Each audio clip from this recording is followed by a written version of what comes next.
Hello everyone, welcome to my channel. तो अब हम बात करते हैं हमारी नेक्स्ट डिजीज की, जो कि हमारी जो 6 यूनिट है उसके में चली हुई है। ठीक है, तो हमारी 6 यूनिट के अंदर हम प्लूरल इफ्यूजन के बारे में आज पढ़ेंगे।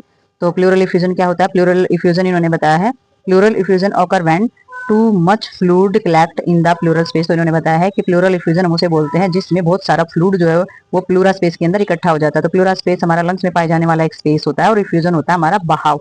ठीक है, तो इसमें जो प्लूरा स्पेस होता है उसके अंदर बहुत सारा जो लिक्विड होता है, जो फ्लूइड होता है, वो इकट्ठा हो जाता है space between the two layer of the pleura. और वो इकट्ठा कहाँ होता है? जो हमारा प्लूरा होता है उसके बीच में पाई जाने वाली जो 2 लेयर होती है उनके बीच में वो स्पेस पाया जाता है, उसके अंदर फ्लूइड इकट्ठा होता है। और commonly known as water on the lungs. तो इसे क्या कॉमनली से क्या बोला जाता है? इसे हमारे लंग्स के पानी के रूप में हम इसे जाना जाता है। और जो इसकी कैरेक्टरिस्टिक्स होती हैं वो होती है शॉर्टनेस ऑफ बर्थ, यानी कि सांस जो है छोटा आना है, खिंच के आना, और चेस्ट के अंदर पेन स्टार्ट हो जाना, गैस्ट्रिक डिस्कम्फर्ट, जो हमारा गैस्ट्रिक यानी कि पेट के एरिया में कुछ दिक्कत पैदा हो जाना, या फिर हमारा जो हमारा डाइजोफिनिया जो प्रॉब्लम हो जाती है, यानी कि सांस लेने में जब दिक्कत हो जाती है, खांसी वगैरह हो जाती है, तो ये हमारे इसके सिम्टम्स जो है रहते हैं, जो दिखाई देते हैं, जो विशेषता इसकी होती है। और डेफिनेशन में भी वही चीजें दी गई है। डेफिनेशन में बताया है pleural effusion in the accumulation of the fluid in the pleural space. तो हमारा जो प्लूरल इन्फ्यूजन जो होता है वो हमारा प्लूरा स्पेस के अंदर जो फ्लूइड इकट्ठा हो जाता है उसे हम बोलते हैं।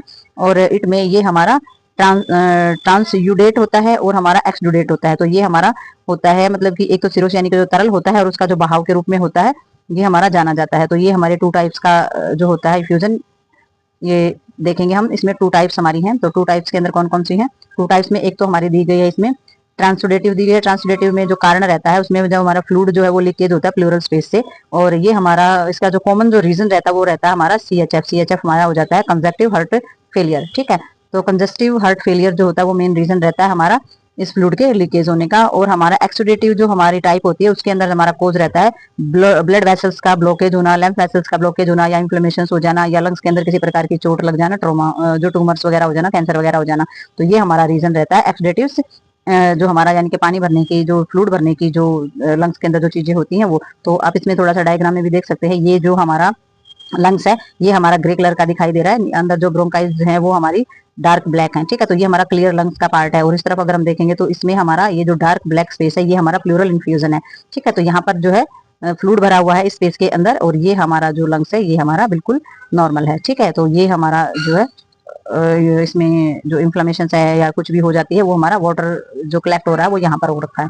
ठीक है, तो ये हमारी कंडीशन रहती है इसकी। और आगे हम इसमें देखेंगे जो इटियोलॉजी और जो हमारे रिस्क फैक्टर्स में कौन से हो जाते हैं। सबसे पहले ब्रोंको से कार्सिनोमा हो जाते हैं हमारे, यानी कि ब्रोंकाइल्स के अंदर किसी प्रकार की कैंसर बढ़ जाना या कैंसर का हो जाना। लिम्फेटिक ऑब्स्ट्रक्शन हो सकता है, लिम्फेटिक सिस्टम जो होता है उसके अंदर किसी भी प्रकार की रुकावट हो जाना, या निमोनिया होता है वो भी इसके लिए बहुत ज्यादा रिस्की हो सकता है। Heart failure, liver failure, renal failure, यानी किडनी का फेल होना, लिवर का फेल होना और हार्ट का फेल होना, या टीबी वगैरह हो जाना, या पल्मोनरी जो हमारी आर्टरीज या वेन होती है उनके अंदर किसी भी प्रकार का इन्फेक्शन हो जाना। ठीक है, तो ये हमारे रहते हैं प्लूरल इफ्यूजन के रीजन। आगे हम इसके बारे में और भी डिटेल्स में करेंगे। तो ये हमें समझ में आ गई है इसके टाइप है, उसके रिस्क फैक्टर और इटियोलॉजी। ठीक है, तो नेक्स्ट करते हैं हम इसमें। तो इसमें हमारे जो नेक्स्ट आते हैं, नेक्स्ट में हमारे आ जाते हैं पर्टिकुलर वायरल इन्फेक्शन। ठीक है, तो हमारे जो थोड़े बहुत जो वायरल इन्फेक्शन होते हैं वो भी रीजन कोज रह सकते हैं। ठीक है, पल्मोनरी एम्बोलिज्म होना, यानी कि पल्मोनरी जो होती है उसमें किसी भी तरीके का एयर एम्बोलिज्म होना, या फिर फाइबर फिब्रिन्स की वजह से एम्बोलिज्म हो जाना, और हमारी जो कनेक्टिव टिश्यूज डिजीज हो जाना, और नियोप्लाज्मिक ट्यूमर हो जाना, नियोप्लाज्मिक जो रिसोली टाइप जो हमारा ट्यूमर होता है वो हो जाना।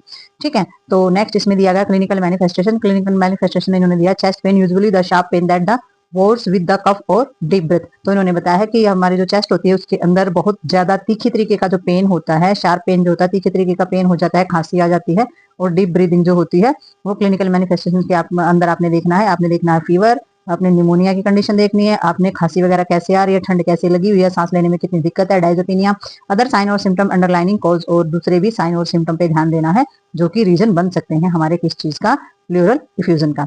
ठीक है, नेक्स्ट इसमें हमारा दिया है इन्होंने, आगे आ जाता है हमारा डायग्नोस्टिक एवोल्यूशन। डायग्नोस्टिक एवोल्यूशन में इन्होंने फिजिकल एग्जामिनेशन जो है वो जरूर कराना है, सिटी स्कैन कराना है चेस्ट का, प्लूरल जो हमारा बायोस्कोपी है वो कराना है, यानी कि प्लूरल का जितना भी एरिया है उसका उसकी जो अंदर की जो कंडीशन है उसका पता चल सके। चेस्ट का एक्सरे कराना है, और हमारा जो थोड़ा सेटनेसिस से जो हमारी दिक्कत होती है उसका भी आप, जैसे कि फ्लूइड को रिमूव करने का जो काम होता है वो जो किया जाता है, वो जो कंडीशन होती है हमारी। और इसमें अदर इन्वेस्टिगेशंस होती है वो हमारी डिपेंड होती है cause of infusion sputum of culture ESR। तो हमारी सारी की सारी जो चीजें हैं वो डायग्नोस्टिक चीजों में आपने देखनी है। जो हमारा प्लूरल जो हमारा एस्पिरेशन होता है वो भी देखना है, जो कि पैरासाइटिस हमारा बोला जाता है। ये सारी की सारी जो डायग्नोज होते हैं वो करने होते हैं। डायग्नोज जब हम करेंगे, जब हम कंडीशन देखेंगे, फ्लूइड की जो कंडीशन होती है वो कितना रिमूव हुआ, कितना है, या फिर एस्पिरेशन कितना हमारा प्लूरल्स के अंदर, तो वो सारी की सारी चीजें डायग्नोस्टिक एवोल्यूशन के अंदर हमारी आती हैं। तो इसमें हमारा जो नेक्स्ट आएगा वो आएगा कॉम्प्लिकेशन से, और जो हमारी मैनेजमेंट होती है वो। तो इसमें हमारी जो कॉम्प्लिकेशन है जो सबसे ज्यादा, वो हमारा रेस्पिरेटरी फेलियर, ये कॉम्प्लिकेटेड सिचुएशन हो जाती है। एम्फीमा, एम्फीमा यानी कि लंग्स के अंदर जो हमारा प्लूरिक स्पेस होता है उसके अंदर पस वगैरह बन जाना, ठीक है, और लंग्स डैमेज, और लंग्स में किसी तरीके की चोट, इंजरीज या ट्रोमा वगैरह हो जाना। तो ये हमारे कॉम्प्लिकेशंस रहते हैं। अगर मैनेजमेंट देखें इसमें, तो मेडिकल मैनेजमेंट के अंदर हमारी जो चीजें शामिल हैं, मेडिकल मैनेजमेंट में दिया जाएगा हमारा जो एम होता है, अंडरलाइनिंग को जो एम होता है इलाज करने का, वो हमारा हार्ट डिजीज है, इन्फेक्शन है और ट्यूमर है। तो इन सभी जो ये प्रॉब्लम है इनका जो है इलाज किया जाता है, ताकि जो रीजन जो है वो खत्म हो सके हमारी बीमारी का, ठीक है। और नेक्स्ट इसमें हमारा आ जाता है, इसमें जो थ्रो साइनेटिस जो चीजें आ जाती हैं, wooden of the remove fluid, तो या हमारा जो फ्लूइड जो प्लूरा के अंदर इकट्ठा हो जाता है उसको रिमूव करने का जो काम होता है वो करना है। जो स्पेसिमिन है उसको कलेक्ट करना है और रिलीव करना है डायजोपिनिया से, यानी कि सांस लेते टाइम जो भी दिक्कत आ रही थी उस समस्या का से राहत देनी है पेशेंट को, ठीक है। नेक्स्ट इन्होंने बताया है जो मेलिगेंट्स इफ्यूजन होता है। मेलिगेंट्स इफ्यूजन होता है जो हम घातक यानी कि जो बिल्कुल ही खतरे की जो चीजें होती हैं उनसे बचाने के लिए जो हमारा किया जाता है मैनेजमेंट, ठीक है। तो बिल्कुल ही खतरा टल जाए इसके लिए जो हमारी चीजें की जाती है वो मेलिगेंट इन्फ्यूजन के अंदर आती हैं। तो मेलिगेंट में आ जाती है चेस्ट ट्यूब ड्रेन्स को चेक करेंगे, रेडिएशन देखेंगे, कीमोथेरेपी आप दिला सकते हैं पेशेंट को, सर्जिकल और प्लूरोक्टोमी करा सकते हैं, प्लूरो हमारा पैरेटिनल्स और शंट और प्लूरोडोसिस। तो ये हमारी जो चीजें होती हैं ये प्रोवाइड कर सकते हो आप पेशेंट को, ताकि खतरा जो है वो टल सके और पेशेंट को थोड़ा राहत मिल सके। तो इसमें हमारा प्लूरोडोसिस जो होता है, प्लूरोडोसिस हमारा क्या कैसी कंडीशन होती है, ये हमारा प्रोडक्शंस करता है एडनोसिस। तो हमारा एडोसिस एडनोसिस का मतलब ये हो जाता है कि हमारे जब दो टिश्यूज आपस में चिपक जाते हैं तो वो जो सिचुएशन होती है वो हमारी एडेसेंस बोली जाती है। तो इसमें बिटवीन किसके, हमारे पेटल्स और विसरल्स जो प्लूरा वाला जो पार्ट होता है उसके अंदर ये हो जाता है, और इसमें हमारा ट्रोकोटोमी जो होती है वो प्लूरल स्पेस का जो ड्रेन होता है उसके द्वारा की जाती है, ठीक है। तो ये मेलिगेंट इफ्यूजन जो होता है ये थोड़ा सा डिफिकल्ट होता है, और मेडिकल मैनेजमेंट इसकी। तो इसमें हम आगे देखते हैं जो हमारा नर्सिंग मैनेजमेंट के अंदर जो चीजें आएंगी। तो नर्सिंग मैनेजमेंट में नर्स को किस चीज का हमारा ध्यान रखना है, नर्सिंग मैनेजमेंट में हमारी आ जाती है, इसमें सबसे पहले एलिवेट कराना है क्या, जो हमारा पेशेंट होता है उसका जो हेड है वो बेड से एलिवेट करा होगा, यानी कि थोड़ा सा ऊपर की तरफ उठाना है, पोजीशन रेगुलर चेंज करते रहना है, प्रोवाइड करनी है फाउलर और सेमी फाउलर पोजीशन पेशेंट को, ताकि लंग्स जो है वो प्रॉपर्ली एक्सपेंड हो सके और डायजेपिनिया यानी कि ऑक्सीजन की जो कमी है, सांस लेने में जो दिक्कत आ रही है वो खत्म हो सके, ठीक है। फिर आपने इंक्रीज करना है बेड रेस्ट और रिड्यूस करना है ऑक्सीजन कंजप्शन, ठीक है। तो अगर ऑक्सीजन लेने में कोई दिक्कत हो रही है, सांस लेने में कोई दिक्कत हो रही है, तो उस प्रॉब्लम को आपने खत्म करना है, क्योंकि आपने बेड रेस्ट जो है वो बढ़ा देना है पेशेंट का।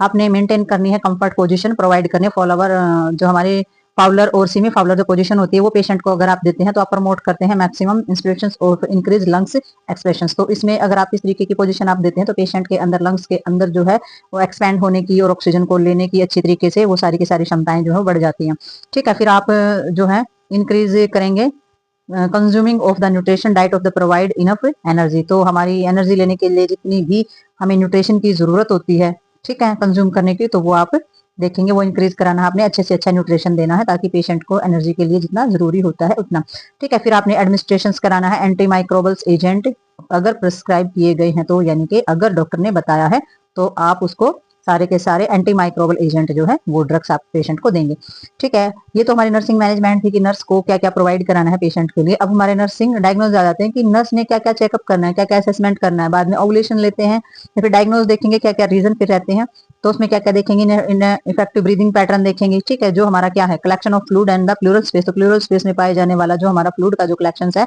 उसके होते हुए हमारा इनइफेक्टिव ब्रीदिंग पैटर्न देखना है कि जो सांस है उसका पैटर्न क्या है लेने का, धीरे आ रहा है, तेज आ रहा है, टक टक के आ रहा है, रिदम कैसा है, ठीक है। तो वो सारी की सारी चीजें आपने देखनी है। आपने इनबैलेंस देखना है, nutrition less of body requirement related to anorexia sputum और production fever of the bronchi dilator treatment odour and taste of sputum. तो आपने सारी की सारी जो हमारे डाइट के अंदर न्यूट्रिशन के अंदर जो इम्बैलेंस के कारण जो चीजें लॉस हो रही हैं या फिर बॉडी की जो रिक्वायरमेंट है भूख से रिलेटेड, एनोरेक्सिया से रिलेटेड जो भी होता है, हमारा स्पुटम का प्रोडक्शन कितना हो रहा है, यानी कि बलगम कितना बन रहा है, बुखार है या नहीं है, या हमारी जो ब्रोंकाई है वो कितनी डायलेटर और कितनी फैल रही है, उसके ट्रीटमेंट से लेकर ओडोर यानी कि किसी भी प्रकार के गंध या हमारे स्पूट जो होता है मुंह के अंदर पाए जाने वाला जो थूक होता है उसका कैसा टेस्ट है, कैसी स्मेल आ रही है। तो ये सारी की सारी चीजें जो है आपने चेक करनी है पेशेंट की, ठीक है। नेक्स्ट आपने डिफिसिट नॉलेज देखनी है related to disease condition treatment and self care need, तो आपने सारी की सारी चीजें देखनी है कि उसके अंदर कितनी नॉलेज है उसे अपनी बीमारी की कंडीशन को लेकर के, उसके इलाज को लेकर के, और जो उसे जरूरत है अपनी चीजों को साफ सुथरा रखने की, तो वो सारी की सारी चीजें आपने इसमें देखनी है। अब anxiety related to disease process,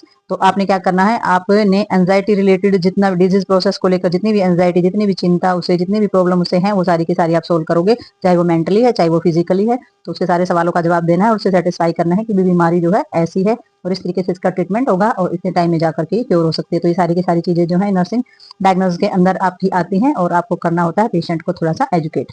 ठीक है, तो ये जो हमारी डिजीज होती है, ये जो टॉपिक है ये हमारा यहीं पर खत्म होता है, जिसका नाम है प्लूरल इफ्यूजन। तो मिलते हैं हमारी नेक्स्ट डिजीज में नेक्स्ट टॉपिक के साथ, तब तक के लिए